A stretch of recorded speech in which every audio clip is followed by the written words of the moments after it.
কবরে যাওয়ার পরেই প্রশ্ন শুরু হয়ে যাবে, সেখান থেকেই তো বিচার শুরু।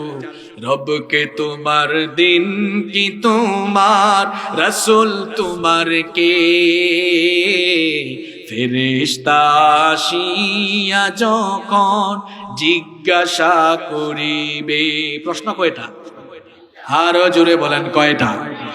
মার রব্বুকা, তোমার রব কে? ওয়ামা দীনুকা, তোমার দিন কি? মা হাদার রাজুলু আল্লাযী বুইসা ফীকুম, নবীজিকে দেখিয়ে বলা হবে উনাকে কি চিনো নাকি, যাকে তোমাদের কাছে পাঠানো হয়েছিল? উত্তর কয়টা? এই তিনটা প্রশ্ন সবার জন্য আছে না নাই? রবকে তোমার, দিন কি তোমার, রাসূল তোমার কে? ফেরেশতা আসিয়া যখন জিজ্ঞাসা করিবে, প্রস্তুতি নাও সেই সময়ের লাগি, নামাজ পড়ো রোজা রাখো, নামাজ পড়ো রোজা রাখো, জীবন গড়ো ইসলামের উপর থাকি, সেথায় তোমার রাসূল বিনে, সেথায় তোমার রাসূল বিনে বন্ধু না মিলিবে। রবকে তোমার, দিন কি তোমার, রাসূল তোমার কে? ফেরেশতা আসিয়া যখন জিজ্ঞাসা করিবে। সময় আসবে কিনা? আরো জোরে বলেন, সময় আসবে কিনা? এই সময়ের জন্য প্রস্তুতি নিতে হবে। মরার পরে আল্লাহ আবার জিন্দা করবেন, আল্লাহ হিসাব চাইবেন, আল্লাহ তাআলা আবারও আমাদেরকে জিন্দা করবেন, মরার পরে আল্লাহ জীবিত করবেন। এই কথাটা অবিশ্বাস্য ব্যাপার নয়, এটা বড় ইজি ব্যাপার। এই যে জমিনের উপরে আপনারা বসে আছেন, আপনারা তো সবাই ক্ষেত করেন, ক্ষেত করেন না কম বেশি? আরো জোরে বলেন, ক্ষেত আমরা করি কিনা? আল্লাহ বলছেন বান্দারে শোনো, মরার পরে জিন্দা হবা, চোখের সামনে কি এইসব জিনিস দেখো না? গ্রীষ্মকালে যখন সূর্য প্রচন্ড তাপ দেয়, দেখবেন জমিনটা তখন খরায় ফেটে যায়, ফেটে যায় না? ফেটে চৌচির হয়ে যায়। আপনারাই কন্ত, ফেটে চৌচির হয়ে যাওয়া জমিনে। আমার বাড়ি তো সিলেট, আপনারা জানেননি, কি তামাতুন না খানে তুরা সিলেটি হইলাম আর কি। আমাদের সিলেটে এটাকে বলে জ্বালা, আপনারা কি বলেন? আপনাদের সাথে আমাদের মিলবে, কারণ কুমিল্লা আর সিলেটে এটা রিলেশন আছে, এটা রিলেশন।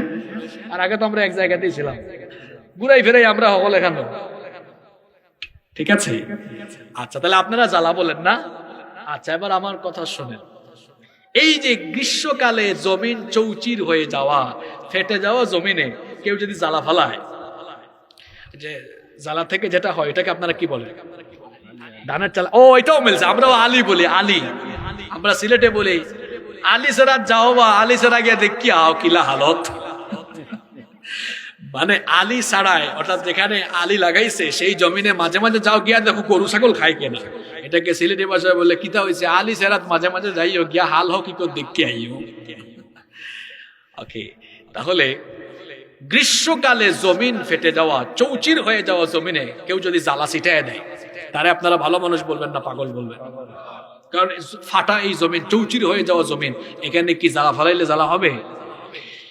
কি সুন্দর আল্লাহ বুঝাচ্ছেন আমাদেরকে। আল্লাহ বলছেন ওয়াতারাল আরদা হামিদা, এ বান্দা, এই ফেটে যাওয়া চৌচির হয়ে যাওয়া জমিনের দিকে তাকা। এই জমিনটা যখন ফেটে যায়, এই জমিনটা তখন অনুর্বর থাকে, উর্বর থাকে না, মরা জমিন। এই মরা জমিনকে যিনি জিন্দা বানান তিনি কে? আল্লাহ। আসতে বলবেন না, জোরে বলেন তিনি কে? আল্লাহ। এই মরা জমিনকে কেমনে জিন্দা বানালেন?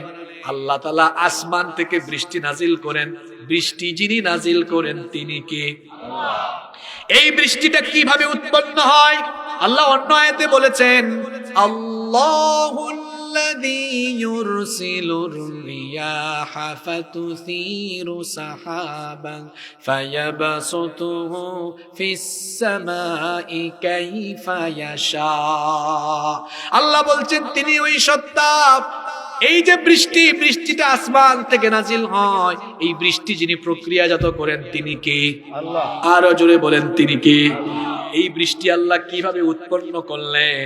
বিজ্ঞান তো কয়েকশো বছর আগে বৃষ্টি তৈরির প্রণালী তারা আবিষ্কার করেছে, আর আল্লাহ কোরআনে বলেছেন এটা ১৫০০ বছর আগে। আল্লাহ আকবার। আল্লাহ বলছেন বৃষ্টিটা কেমনে আমি আসমানের মধ্যে, কেমনে আমি বৃষ্টি আসমান থেকে পাঠাই, এই বৃষ্টিটাকে কেমনে প্রক্রিয়াজাত করি শোনো।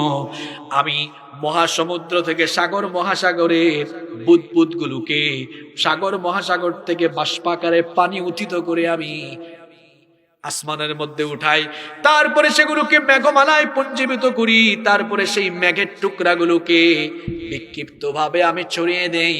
এরপরে আমি দেখি বৃষ্টিটা কোন জায়গায় দরকার, বাংলাদেশে, ইংল্যান্ডে, আমেরিকায়, কুমিল্লায়, নোয়াখালী, চিটাগাং, কোথায় দরকার, যেখানে বৃষ্টি দরকার আমি আল্লাহ বাতাসে হুকুম করি, বাতাস আমার হুকুম মতো ওই মেঘের টুকরাগুলারে উড়াইয়া উড়াইয়া মেঘের টুকরাগুলারে কুমিল্লার উপর নিয়ে যায়।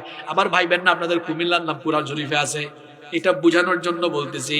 দেখবেন ঝড় তুফান বৃষ্টি আসার সময় দেখবেন মেঘগুলো আকাশে আকাশে উঠতে থাকে, দেখছেন কিনা? আল্লাহ বলছেন বাতাসকে আমি হুকুম করি, মেঘের টুকরাগুলো যখন ওই জায়গায় চলে যায়, মেঘে মেঘে যখন ঘর্ষণ হয়, তখন আসমান থেকে যার হুকুমে বৃষ্টির পানি নাজিল হয়, আওয়াজ করে বলেন তিনি কে? সিক্ত জমিন হয়ে গেল, মরা জমিন, শুষ্ক জমিনে যখন আসমান থেকে বৃষ্টি পড়লো, ফেটে যাওয়া জমিনের মধ্যে এবার চাষি ভাইয়েরা গরু নিয়ে চলে যায় হাল চাষ করে, ট্রাক্টর নিয়ে চলে যায় হাল চাষ করে। এবার মরা জমিনটা জিন্দা হয়ে গেছে, জিন্দা মানে উর্বর, অনুর্বর জমিনটা উর্বর হয়ে গেছে। তারপরে আলমপুরের চাষি ভাইয়েরা ঘর থেকে জ্বালা নিয়ে বের হইয়া জ্বালা ফালাইছে, কয়েকদিন পরে আলের চারা উঠে গেছে। এই যে মরা জমিনকে জিন্দা যিনি চোখের সামনে বানাইছেন আপনারা না আল্লাহ? আরো জোরে বলেন বানিয়েছেন কি? আল্লাহ বলছেন কাযালিকা নুখরিজুল মাউতা লাআল্লাকুম তাযাক্কারুন। চোখের সামনে মরা জমিনটাকে যিনি জিন্দা বানাইছেন, ঠিক তেমনি রে বান্দা তুই মরে যাওয়ার পরেও তোকে যিনি জিন্দা বানাবেন তিনি কে?